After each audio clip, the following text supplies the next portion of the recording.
ये लोग हम लोग को बताते नहीं है कितनी सहजता से सरकार इन बातों को छुपा लेती है। फिक्स चार्जेस जो हैं उसको दुगना कर दिया गया है।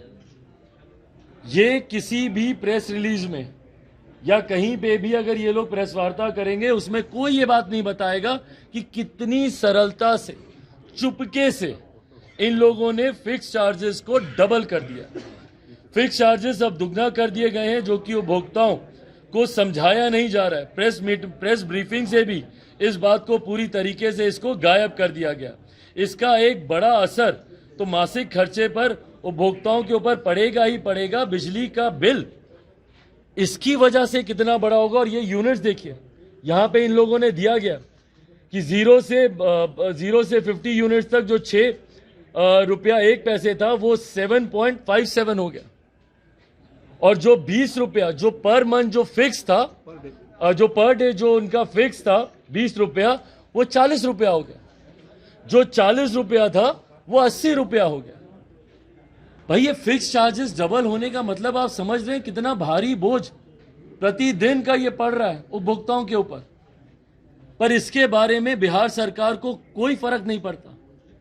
आने वाले दिनों में हाहाकार बिहार में मचेगा। भाई कैसे गरीब परिवार से आने वाले लोग जो कि रोज कमाते हैं, रोज खाते हैं, कैसे वो इतनी महंगी दरों पर बिजली ले पाएंगे।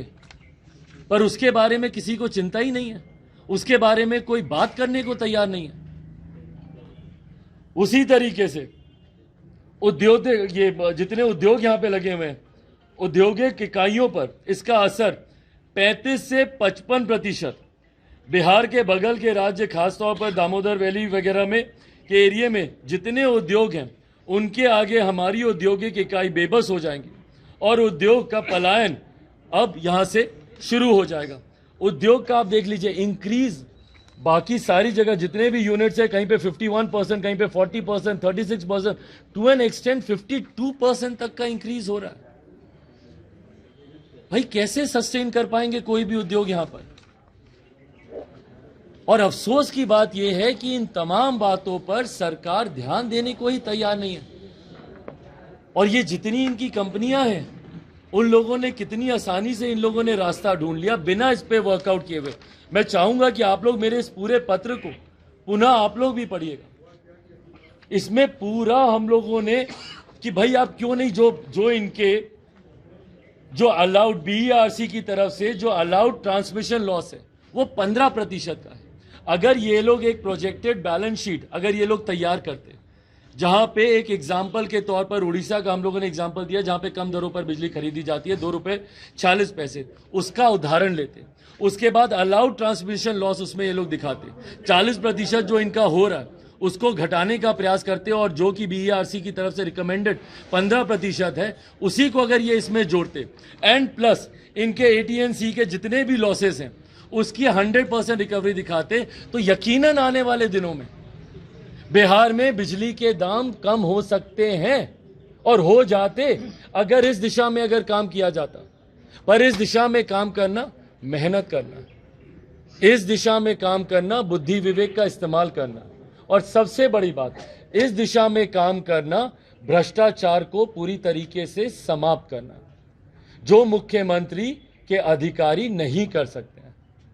बिना भ्रष्टाचार, बिना करप्शन के बिहार में कोई काम नहीं होता है। और मुख्यमंत्री जो बोलते हैं इनका जीरो टॉलरेंस है करप्शन को लेकर, ये उसका जीता जागता प्रमाण है कि कैसे इन्हीं के अधिकारी इनकी नाक के नीचे करप्शन को अंजाम दे रहे हैं। और नतमस्तक है मुख्यमंत्री नीतीश कुमार जी उनके सामने, पूरी तरीके से झुके हुए हैं अपनी बिहार की जनता के बारे में सोचने के अलावा।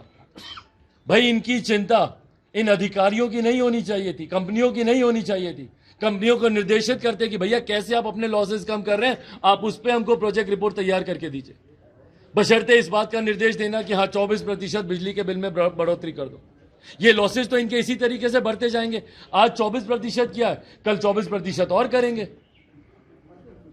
पर वो 24% जो दिख रहा है वो इन टोटल तो 50 हो गया ना। आने वाले दिनों में 100% बिजली के दाम बढ़ जाएंगे।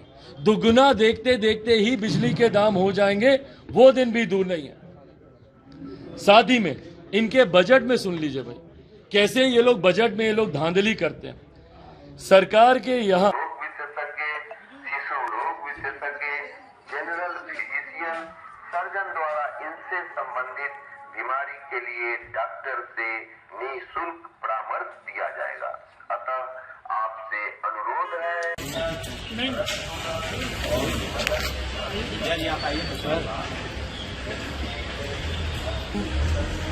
के साथ आपके प्रश्न का मैं जवाब दूंगा। पुनः वही बात है ना, हम लोग की प्राथमिकताएं अलग हैं। आज भी आप लोगों को ज्यादा दिलचस्पी इस बात पे है क्योंकि ये ज्वलंत विषय चल रहा है। दिलचस्पी इस बात पे है कि राहुल जी का क्या होगा, तो तेजस्वी जी का क्या होगा, आम बिहारी का क्या होगा। ये दिलचस्पी हम लोगों में ही नहीं उत्पन्न हो पा रही है। ये दुख की बात है, ये दुख की बात है। मैं आप सबसे भी भाई आग्रह करूंगा, लोकतंत्र का चौथा स्तंभ है। हाँ जरूर ये विषय बहुत सबको एक्साइट करते हैं। अरे राहुल जी की सदस्यता चली गई, 8 साल तक वो चुनाव लड़ेंगे नहीं लड़ेंगे। पर भाई जिनका जीवन बर्बाद हो रहा है, आम बिहारियों का जीवन बर्बाद हो रहा है, क्या हम लोग की भी प्राथमिकता नहीं बनती? नैतिकता का आधार नहीं कहता कि हम लोग भी इसमें। खैर आपके प्रश्न का मैं जवाब दे देता हूँ क्योंकि आप जानना चाह रहे हैं, क्योंकि यही प्रश्न आगे भी आएंगे। कोई फर्क नहीं पड़ता भाई किसकी सदस्यता जा रही है नहीं जा रही है। ये एक कानूनी प्रक्रिया का हिस्सा है, मुझे दोहराने की जरूरत नहीं है। ये बात आप सब लोग जानते हैं।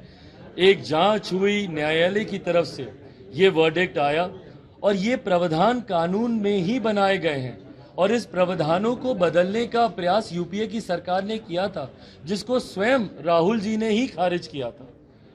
भाई उन्होंने ही 2013 में जब ये ऑर्डिनेंस जब यूपीए की तत्कालीन सरकार लेकर आई थी, जब 2013 में सुप्रीम कोर्ट ने एक आदेश में इस बात का जिक्र किया था, तो उस वक्त तत्काल सांसदों को की बर्खास्ती नहीं हो, उनकी संसद सदस्यता नहीं जाए, उसको रोकने के लिए यूपीए सरकार ये ऑर्डिनेंस लेकर आई थी।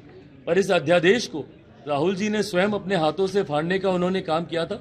तो वो खुद इस बात को जानते हैं भैया कि कानून, रिप्रेजेंटेशन एक्ट जो पार्लियामेंट कॉन्स्टिट्यूशन का जो है जनप्रतिनिधियों से जुड़ा हुआ, उसमें ये स्पष्ट तौर से कहा गया है कि 2 साल या उससे ज्यादा की अवधि के लिए अगर किसी को भी सजा मिलती है, कोई भी कन्विक्ट होता है, तो उसकी सदस्यता जाएगी। अब हाँ, अब अगर हायर कोर्ट अगर उनको निर्दोष साबित करता है या उनका कन्विक्शन हट जाता है, तो यथास्थिति जैसे थी वो मामले में जल्दीबाजी कितनी हुई है, बस इतना बता दीजिए क्योंकि सब लोग कह रहे हैं भाई जल्दबाजी नहीं हुई है। भाई कानून खुद कहता है कि तत्काल प्रभाव से, भाई संविधान, जो लोग बोलते हैं संविधान की हत्या हो रही है, संविधान की हत्या हो रही है, पढ़ लें भैया संविधान एक बार। ये बात तो कही गई है ना, कानून इस बात को कहता है कि तत्काल प्रभाव से जिस वक्त ये नोटिफिकेशन आया, जिस वक्त नोटिफिकेशन नहीं, जिस वक्त ये वर्डिक्ट आया, मान के चलिए उसी वक्त से ये नोटिफिकेशन लागू है कि आपकी संसद सदस्यता आपकी जाती है।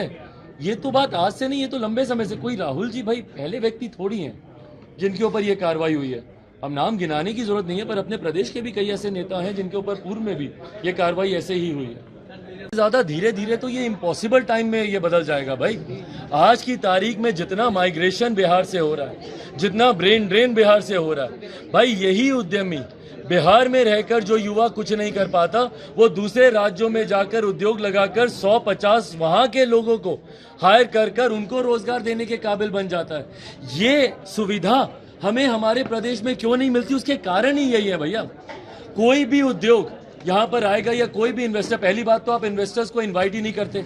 आप बाकी राज्यों में देख लीजिए, गुजरात में देख लीजिए, उत्तर प्रदेश में देख लीजिए, जो इन्वेस्टर समिट होते हैं, आखिरी बार मेरे प्रदेश में कब इन्वेस्टर समिट हुआ?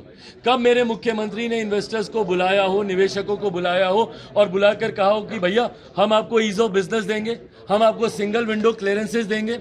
जो निवेशक खुद आकर इच्छा शक्ति भी जाहिर करते हैं भाई, वो कम से कम एक सेंस ऑफ सिक्योरिटी तो चाहेगा ना। जो निवेश ला रहा है वो इतना तो चाहेगा कि भाई मेरा निवेश सुरक्षित रहे। पर यहाँ पर अगर उसी का ही अपहरण हो रहा है, अपहरण उद्योग जिस तरीके से यहाँ पर पुनः हावी हो गया है, उनकी गोली मारकर हत्या कर दी जा रही है, जब उनके पास सेंस ऑफ सिक्योरिटी नहीं है, ईज ऑफ बिजनेस नहीं है, सिंगल विंडो क्लियरेंसेज नहीं है, तो कोई निवेशक क्यों आएगा? परिणाम स्वरूप बिहार आज फिसड्डी राज्यों में गिना जाता है।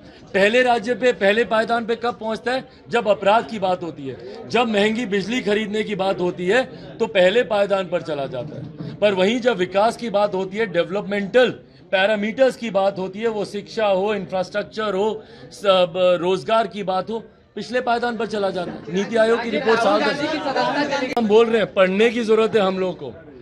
कैसे इन लोगों ने छुपा दिया उस बात को जो फिक्स रेट्स का जो है विषय, कैसे इन लोगों ने फिक्स रेट्स का विषय को इन लोगों ने छुपा दिया। भाई ये फिक्स रेट्स तो हर किसी के लिए ना डबल हो रहे हैं। तो जो ये लोग झूठी बातें करते हैं, जो ये लोग बड़े बड़े वादे दिखावा ये लोग करने का प्रयास करते हैं, यही तो हम लोग बोल रहे हैं कि हर प्रेस ब्रीफिंग से ये विषय गायब हो जाता है। जो हिडन चार्जेस हैं वो तो ये लोग चर्चा करते ही नहीं है।